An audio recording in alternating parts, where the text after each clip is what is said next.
Hello friends, welcome to Unacademy GATE MEPIXE. This is your educator Aprup Rao and you are watching Concepts in Minutes video, and in this lecture we are going to cover the concept of friction circle. You might have never heard of this term even, but this is a very important term in bearings, journal bearings. Friction circle journal bearing का एक बहुत important topic है, and in a lot of exams there will be theory questions, conceptual questions from this concept friction circle. Friction circle से बहुत सारे exams में, खासकर ESE में कई सारे क्वेश्चंस, थ्योरी क्वेश्चंस पूछे जा चुके हैं. मे बी शायद गेट में भी आगे जाके आपको एक आध क्वेश्चन ऐसा देखने को मिले on friction circle. So beta, let's understand the concept of friction circle in this video. If you're watching me for the first time, let me introduce myself. My name is Aprup Rao, All India rank 320 in Gate Mechanical, MTech from IIT Kharagpur, and my specialization was Mechanical Systems Design. I was recruited by Mahindra and Mahindra and I worked in the field of design of cars. For 2 years, I was a part of some really interesting projects like KUV and TUV. Then after 2 years, I decided to quit my job and I started teaching. So I've been teaching for more than 6 years now, and I teach subjects related to design, strength of materials, machine design, engineering mechanics, and theory of machines. Now let's understand the concept of friction circle in journal bearings. So let's consider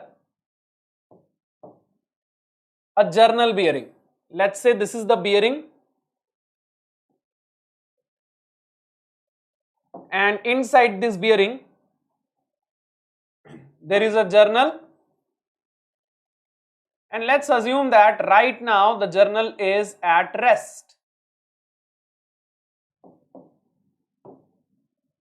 So this is the center of the bearing and this is the center of the journal. Okay, ये आपका bearing surface है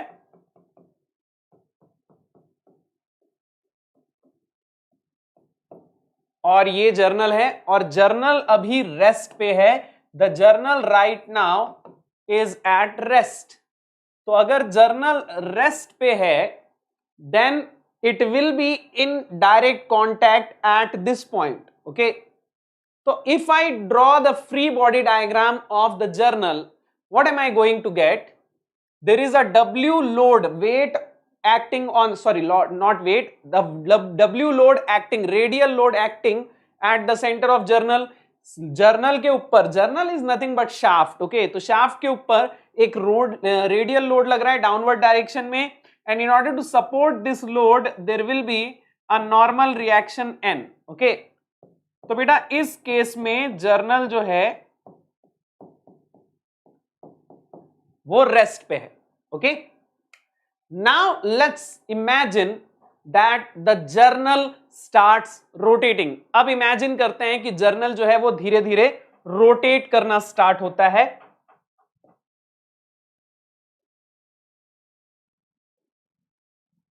This is our bearing. Now let's say that the journal start rotating clockwise. तो अगर journal clockwise rotate होना start हो रहा है, then it will be in contact with the bearing like this.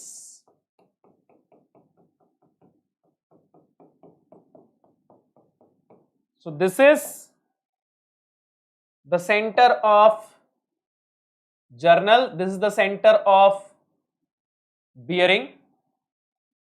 The load W is acting like this. Okay, the journal is rotating in clockwise direction. journal जो है वो clockwise direction में rotate कर रहा है कुछ इस तरीके से. Okay, now understand. If the journal start rotating in clockwise direction, it tries to climb the bearing in this direction. ठीक है, ये क्या करता है? राइट साइड में ऊपर की तरफ चढ़ने की कोशिश करता है. If it is rotating anti clockwise तो फिर ये लेफ्ट की तरफ ऊपर चढ़ने की कोशिश करेगा. ठीक है, now at this point if you draw the free body diagram of the journal, then what you are going to get? इस पोजीशन में अगर मैं जर्नल का फ्री बॉडी डायग्राम बनाऊं, then at this point there will be a normal force, एक normal reaction आएगा, something like this, ठीक है, and there will be a friction force. Now the journal is rotating in clockwise direction. तो इसके ऊपर जो friction force आएगा that will be anti clockwise, right? तो जो फ्रिक्शन फोर्स होगा इस पॉइंट पे it will be something like this, mu into n, right? So this is the normal force and this is the friction force. अब ये जो normal और friction force है इन दोनों का एक रिजल्टेंट होगा. There will be a resultant force of this normal force and friction force, right? Now what will be the direction of that resultant force? Understand, there is a downward force W, okay? So if you find the resultant of n and mu n, it should be equal and opposite of this W, then only the bearing will be in equilibrium in y direction. Bearing y direction में move कर रहा है क्या? नहीं. तो अगर ये bearing y direction में मूव नहीं कर रहा है तो इसका मतलब कि net force in y must be zero. तो अगर नेट फोर्स इन y को जीरो रखना है then if there is a downward force W, there should be an equal and opposite force upward, right? तो इसका जो रिजल्टेंट आएगा that will be in this direction. ये R क्या है? It is the resultant of n and mu n which will be equal and opposite of W, ठीक है? अब ध्यान से देखो, ये जो रिजल्टेंट है, मान लो ये रिजल्टेंट यहां से x डिस्टेंस पे है. Let's say the resultant is at a distance x from the centre of journal. मान लो ये रिजल्टेंट जो है ये यहां से x डिस्टेंस पे है, ओके? तो अगर मैं इस x डिस्टेंस को रेडियस मानकर एक सर्कल खींचूं, if I draw a circle considering this x to be the radius of the circle and centre of journal to be the centre of the circle, then I will get a circle known as friction circle. अगर मैं एक circle बनाऊं, if I draw a circle जिसका centre क्या होगा? The centre will be the centre of the journal और radius क्या होगा? Radius will be x. Then this circle will be the friction circle. ये वाला जो सर्कल है, ये जो सर्कल बन रहा है, this circle is known as friction circle. अब ध्यान से देखो इस फ्रिक्शन सर्कल को. Look at this friction circle, okay? इस फ्रिक्शन सर्कल में आप ये बोल सकते हो that the x distance is the distance of r from the center, okay? अब ये फ्रिक्शन सर्कल जो है इसका रेडियस x मैं रेडियस ऑफ जर्नल के टर्म्स में निकाल सकता हूं. How? Look at this triangle. इस ट्रायंगल को देखो, ये x है, ठीक है? This will be the radius of the journal, ठीक है? अब ये छोटे वाले ट्रायंगल को देखो. लुक एट दिस छोटा वाला triangle, okay? This is your x, this is your r, okay? अब बेटा ये जो r है ये n से कितना एंगल बनाएगा? This r will be making phi angle. What is phi? phi is friction angle which is equal to tan inverse of mu, right? phi क्या है? फ्रिक्शन एंगल है which is equal to tan inverse of mu. तो ये भी phi के बराबर होगा. This will also be equal to phi. तो मैं यहां x, r और phi के बीच में एक रिलेशन लिख सकता हूं. What will B that relation? Can I write x equals to r sin phi, right? X will be equals to r sin phi. Now अगर phi बहुत छोटा है, अगर phi बहुत छोटा है, then can I write sin phi almost equal to tan phi? Yes, ये relation trigonometry का रिलेशन है बेटा. if phi is very small, then sin phi is almost equal to tan phi. So can I write x equals to r tan phi? Yes, I can write it. So from here, can I write x will be equals to, what is tan phi? Tan phi will be equals to mu. So can I write x equals to mu into r? Yes, I can write x equals to mu into r. अब इस relation में x क्या है बेटा? What is x? It is radius of friction circle. What is r? It is radius of journal. And what is mu? Mu is coefficient of friction. ठीक है, तो बेटा अंडरस्टैंड इस रिलेशन का मतलब क्या है. This relation means that the radius of friction circle depends upon the coefficient of friction and radius of journal. It is a fraction of radius of journal. जो रेडियस ऑफ फ्रिक्शन सर्कल होता है वो radius of journal का कुछ fraction होता है. Okay, because coefficient of friction is usually 0.1, 0.2, right? So x will be 0.1, 0.2 times of radius of journal. तो exam में 1 मार्क के बहुत बार ऐसे क्वेश्चंस आते हैं कि radius of friction circle depends upon which quantities. तो रेडियस ऑफ फ्रिक्शन सर्कल दो चीजों पे डिपेंड करता है. एक तो रेडियस ऑफ जर्नल पे डिपेंड करता है और दूसरा कोफिशिएंट ऑफ फ्रिक्शन पे डिपेंड करता है. अब आपके मन में ये सवाल उठ रहा होगा, why exactly are we dealing with this topic? What is the meaning of radius of friction circle? What is the meaning of friction circle? So understand, friction circle radius gives us the distance of this r from the center of journal, right? अब बेटा यहां पे ध्यान से देखो, in order to rotate this journal, I need to apply a torque, है कि नहीं? इस जर्नल को रोटेट करने के लिए मैं एक टॉर्क लगा रहा हूं. In which direction? It is rotating clockwise. So I am applying a clockwise torque in order to rotate this journal. Now this normal and friction force are applying an opposite torque. ये R क्या है? This R is the resultant of N and mu N. तो ये R जो है, this is applying an opposite torque equals to this r multiplied by x, radius of friction circle, right? r multiplied by x. अब बेटा आप एक clockwise torque लगा रहे हो, r जो है एक ऑपोजिट टॉर्क लगा रहा है. अब आप अगर इस जर्नल को रोटेट करना चाहते हो तो आपको इस मोमेंट को ओवरकम करना पड़ेगा, राइट? और ये जो मोमेंट प्रोड्यूस हो रहा है, the moment r into x, this r into x is what? It is the loss in torque, right? It is the loss in torque due to friction.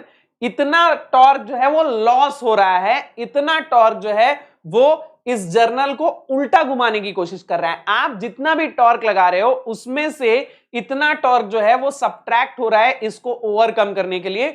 बाकी के बचे हुए टॉर्क की वजह से जर्नल रोटेट कर रहा है, राइट? तो आप क्या चाहोगे? जितना कम लॉस उतना अच्छा, यानी कि r इंटू एक्स की वैल्यू कम से कम होनी चाहिए, यानी कि x की वैल्यू कम से कम होनी चाहिए. तो फ्रिक्शन सर्कल जितना बड़ा मतलब आपका टॉर्क में लॉस उतना ज्यादा, फ्रिक्शन सर्कल जितना कम आपका लॉस इन टॉर्क उतना कम. तो एक तो इसका सिग्निफिकेंस ये है, this is the first significance, that the radius of friction circle should be as small as possible, otherwise there will be huge loss due to friction, right? तो आप friction circle का रेडियस हमेशा कम से कम रखना चाहते हो. Second thing, while solving the problems in engineering mechanics में मान लो आपको फोर्सेस वगैरह कैलकुलेट करने हैं मोमेंट निकाल के, so in that case what do we do? We usually take moment about this point. ये जो point of contact है इस पे moment लेते हैं because हमको इस R को eliminate करना होता है, ठीक है? तो उस केस में अगर मुझे moment लेना है इस point पे, point of contact पे, तो मुझे distance center तक का पता होता है. तो center से लेके इस point तक का distance कितना हो जाता है? x, which is what?